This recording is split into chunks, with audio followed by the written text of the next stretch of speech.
Olá, boa tarde, meu nome é Kelly, eu sou enfermeira, sou profissional de saúde, enfermeira, preceptora do PET, atualmente lotada na Unidade Básica de Saúde do Imaruí, que fica localizada no final da Rua Blumenau, ao lado da antiga Secretaria de Saúde. Nessa Unidade Básica de Saúde, nós temos vinculado 2 equipes de saúde da família, onde cada equipe possui um médico, um enfermeiro, 2 técnicos de enfermagem, 7 agentes comunitários de saúde e mais vários profissionais que agregam essa equipe, né? Eu costumo dizer que é a grande equipe do Imaruí. Nesses profissionais nós temos farmacêutica, que ela acaba vindo aqui umas 2 vezes no mês para nos auxiliar na questão de baixa dos medicamentos e organização do espaço. Temos também a psicóloga, a nutricionista, né? Temos, junto da equipe, de uma das equipes de saúde da família, uma equipe de saúde bucal, onde tem dentista, auxiliar de consultório dentário, técnica de higiene dental. Temos mais um dentista que nos auxilia também na demanda. E temos uma pediatra, mais a recepcionista, a gerente da unidade, né? E mais 2 técnicos de enfermagem. Ao todo, a nossa grande equipe do Imaruí é composta de 35 profissionais. Essa equipe, essa grande equipe do Imaruí, ela atende uma média de 6.500 pessoas cadastradas, tá? Cada equipe de saúde da família tem uma média de 3.300 pessoas cadastradas, vinculadas à equipe. Essa população, ela flutua um pouquinho, tá? Por quê? Porque são pessoas que acabam vindo de outros estados, principalmente São Paulo, Paraná, acabam vindo em busca de emprego, de melhores condições de emprego, melhores condições de vida e de saúde. E acabam vindo parar aqui no bairro, no Imaruí. Então, eu vou falar um pouquinho da minha equipe, né? São 2 equipes de saúde da família distintas, com populações bem diferentes. Enquanto a equipe do meu colega é uma população maior de idosos, né, com algumas comorbidades, a minha população cadastrada é uma área, né, de 98% da área é SUS dependente, ou seja, ela depende do Sistema Único de Saúde para questões de saúde, tá? É uma área de grande risco social e de maior vulnerabilidade. Temos uma grande população em idade produtiva para o trabalho. Temos um número bem grande também de mulheres em idade fértil, consequentemente a gente tem um número elevado de gestantes e crianças. Neste momento, a gente tem vinculado uma média de 45 gestantes, mas já chegamos a ter 75, né? Então a nossa equipe ela tem que ter um olhar diferenciado para essa população de maior vulnerabilidade, né? Para essa gestante, para essa criança. Para que a gente consiga dar um acompanhamento a nível integral, a nível longitudinal, sempre pensando e agregando os atributos essenciais do Sistema Único de Saúde, que é o objetivo desse vídeo hoje, que eu vou tentar conversar um pouquinho com vocês. Então, dando continuidade no vídeo, como eu expliquei um pouquinho do meu contexto, né, no qual a minha equipe está inserida, então acredito que fique mais fácil de eu conseguir exemplificar um pouquinho, falar um pouquinho com relação aos 4 atributos essenciais da atenção primária em saúde, né? Que é o primeiro contato, a longitudinalidade, a integralidade e a coordenação, que é a coordenação do cuidado. Confesso que eu tive que parar um pouquinho, pensar em algumas situações, porque isso pra gente no dia a dia é muito tranquilo, tá? Então vamos lá, né? Falando um pouquinho do primeiro atributo, que é o primeiro contato, do paciente, do nosso usuário, é aquele momento que ele chega na unidade, né? Nós costumamos dizer que nós na atenção básica, nós somos a porta de entrada do nosso usuário, ou seja, tudo começa por aqui. Qualquer problema de saúde que ele tenha, qualquer queixa, ele procura primeiro quem? A atenção básica, a unidade de referência do seu bairro, né? Então esse é o primeiro acesso. Quem o atende já faz uma escuta qualificada, já o acolhe, pensando que o acolhimento pode ser realizado por qualquer membro da equipe, né? Então, tudo começa por aqui, né? A cada novo problema que ele identifica, é um novo acesso à unidade de saúde.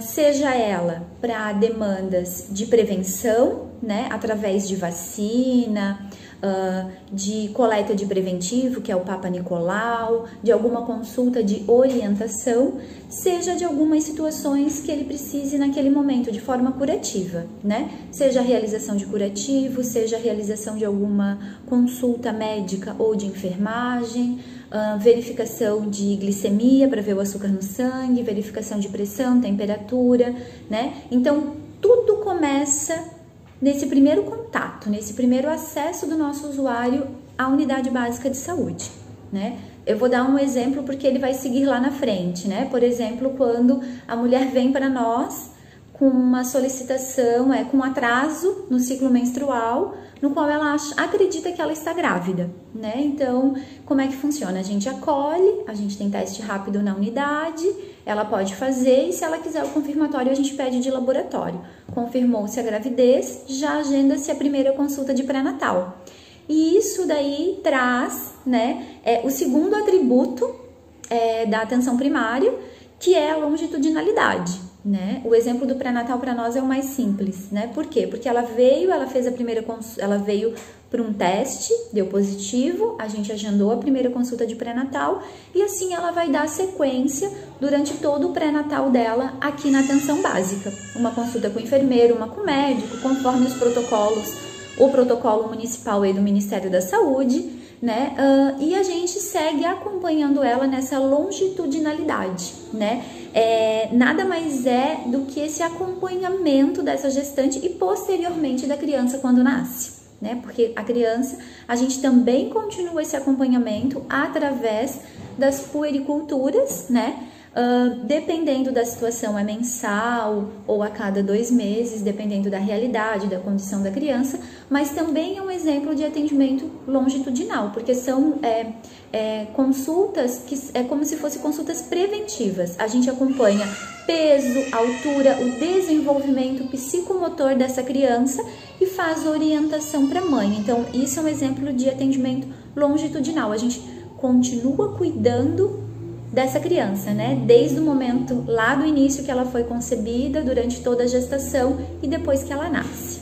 Então, dando continuidade, num outro exemplo do atributo de longitudinalidade, né? Nós temos o atendimento dos nossos doentes crônicos, portadores de doenças crônicas. Eu vou dar o exemplo de pressão alta e diabetes, né? Então, assim, a gente segue acompanhando eles, seja em consulta médica, consulta de enfermagem, seja uma orientação do nosso técnico de enfermagem, da nossa agente comunitária de saúde, e a gente mantém esse cuidado, né? É importante ressaltar que esse cuidado, ele é feito na unidade e ele segue na casa do nosso usuário.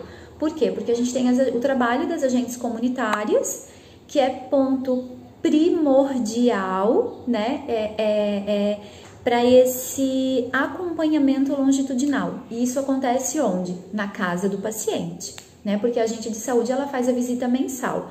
Todos nós da equipe de saúde da família realizamos a visita, mas o agente comunitário é aquele elo de ligação. Ele está próximo da casa, ele faz a sua visita, então ele consegue também identificar algumas situações e trazer para nós. Né? São exemplos dos atributos de longitudinalidade que é a nossa rotina aqui na Unidade Básica de Saúde. Então, dando seguimento, né, falando um pouquinho com relação ao terceiro atributo, que é a integralidade, o que acontece aqui na atenção básica, né? O nosso usuário, ele é atendido em todas as suas necessidades, né, dentro da atenção primária. Então, tudo que a gente pode fazer aqui na Unidade Básica de Saúde é feito por ele. Só que muitas vezes ele precisa ser conduzido a outro local, a consultar com outra especialidade. Voltando ao exemplo da nossa gestante, do nosso pré-natal, né? A gente faz aqui um pré-natal de risco habitual, baixo risco. Tem alguma alguma situação nesse pré-natal, uma pressão alta, uma diabetes, um ultrassom que identifica uma má formação, uma diminuição do líquido amniótico, né? Ou a gestante já tem alguma condição que predispõe ela a ter um outro olhar de um obstetra, ela vai para o nosso pré-natal no Crescem, que é o pré-natal de alto risco. Só que em nenhum momento ela deixou de ser nossa, né? Ela segue o pré-natal aqui e segue o pré-natal no Crescem. Isso também faz parte da coordenação do cuidado, que seria o nosso quarto e último atributo, né? Então eu vejo que eles estão interligados, né? Porque assim, a gente atende o nosso usuário e encaminha para as especialidades quando há necessidade. Um outro exemplo bem claro disso que nós atendemos essa semana foi um rapaz com sintomas de tuberculose, né? Sudorese noturna, que é o suor noturno, emagrecimento, raio-x de tórax já alterado, mesmo tratando uma pneumonia anterior. Então, ele foi encaminhado para o programa de tuberculose, para consultar com o especialista com o pneumo. Ele foi, consultou, iniciou o tratamento de tuberculose e ele retornou para nós. Por quê? Porque ele é nosso paciente, ele nunca vai deixar de ser da atenção básica, tá? Dentro dessa integralidade, desse encaminhamento das especialidades, a gente tem a teleconsultoria, que isso nos facilitou bastante, né? O médico identifica, é um encaminhamento médico, ele identifica a necessidade do nosso usuário de consultar com alguma especialidade, ele abre o sistema, coloca histórico do paciente e ele conversa com o especialista do outro lado, que ele tem um prazo para responder e ele faz os encaminhamentos. Olha, pode solicitar um novo exame, pode passar essa medicação e ele agenda comigo a consulta e ele vai consultar com o especialista, né? Então, em nenhum momento ele deixou de ser nosso. Um outro ponto importante que eu vejo que agrega todo esse terceiro e quarto atributo, mas principalmente o quarto, que é a coordenação do cuidado, porque esse usuário ele é nosso, ele vai para outro ponto e ele continua sendo nosso a longo prazo. Essa coordenação do cuidado, ela acontece durante todo o ciclo de vida dele que a gente vem acompanhando, né? É a questão do prontuário eletrônico, né? O município de Itajaí tem um prontuário eletrônico, então toda a unidade básica de saúde que o nosso usuário passa, atendimento de urgência e emergência e as especialidades também e alguns outros pontos da rede que ele passa, a gente tem acesso ao que o especialista orientou, o que o especialista identificou, o que foi orientado esse usuário para que no retorno dele a gente também consiga orientá-lo, né? Um outro ponto importante, só para finalizar para vocês, que quando eu falei do primeiro acesso na unidade básica de saúde, esse primeiro acesso também pode acontecer no domicílio desse nosso paciente, né? Então, a gente, enquanto estratégia de saúde da família, a gente identifica situações que necessitam de visita domiciliar, né? E a gente vai até a casa do nosso paciente e faz todo esse atendimento dentro do domicílio, tá? Isso é bem importante. Eu espero que eu tenha conseguido passar um pouquinho para vocês, exemplificar um pouco da nossa prática, né? Juntando com esses 4 atributos da atenção primária em saúde.